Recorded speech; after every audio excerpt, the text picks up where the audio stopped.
because what's most striking about all of this, and I would argue most important for voters to consider, is the relationship between Donald Trump and Russian President Vladimir Putin.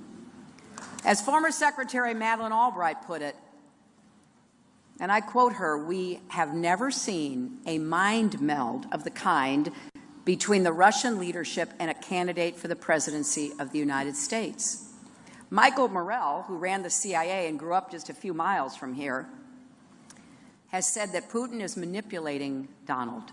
Putin is a trained intelligence officer from the old KGB. He knows he can use flattery to get into Donald's head to make Donald the Kremlin's puppet, and it seems to be working. Donald has signaled to Putin that he will let Russia do whatever it wants, from Ukraine to Syria and beyond. He's even said Putin is a stronger leader than President Obama. And it gets worse.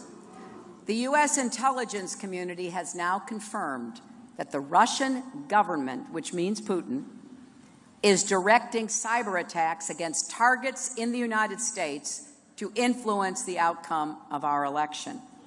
So ask yourself, why would Putin be trying to get Donald Trump elected president? Could it be because of all the nice things Donald has said about him, or the fact that he has promised to adopt pro-Kremlin policies, or maybe because of the extensive business dealings with Russian oligarchs with ties to Putin?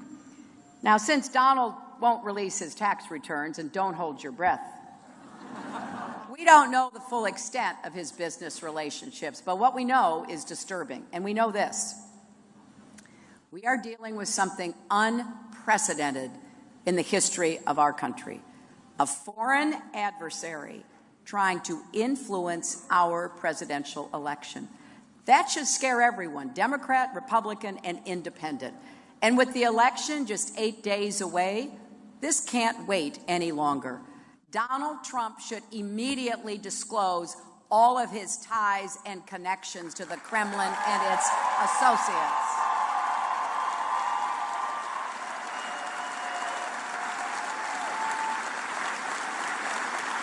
The American people deserve to know the full extent of these links and how they relate to what the Russians are doing in our election.